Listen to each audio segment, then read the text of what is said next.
pulsni aniqlash. Puls deb nimaga ataladi? Puls deb yurak muskullari qisqargan paytda otilib chiqqan qonning tomirlar devoriga urilib silkinish hosil qilishi puls deyiladi. Puls normada 60 dan 1 daqiqada 60 dan 100 gacha bo'ladi.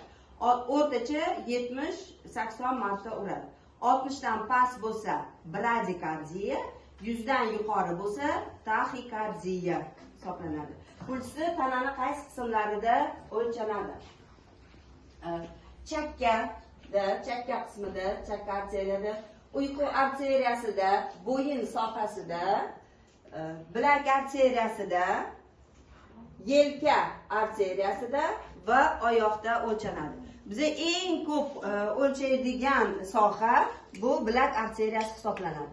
Buning uchun ko'rsatkich o'rta nomsiz barmoqlarimizni bosh barmog'imiz yo'nalishi bo'ylab ohista bosib, sekundomerga qaragan holatda 1 daqiqa davomida aniqlaymiz, sanaymiz 1 daqiqa davomida yoki 30 sekund sanab 2 ga ko'paytirishimiz mumkin yoki 15 sekund sanab 4 ga ko'paytirib natijani aniqlashimiz mumkin. Aniqlab bo'lganimizdan keyin gemodinamik varaqaga qayd etiladi natija.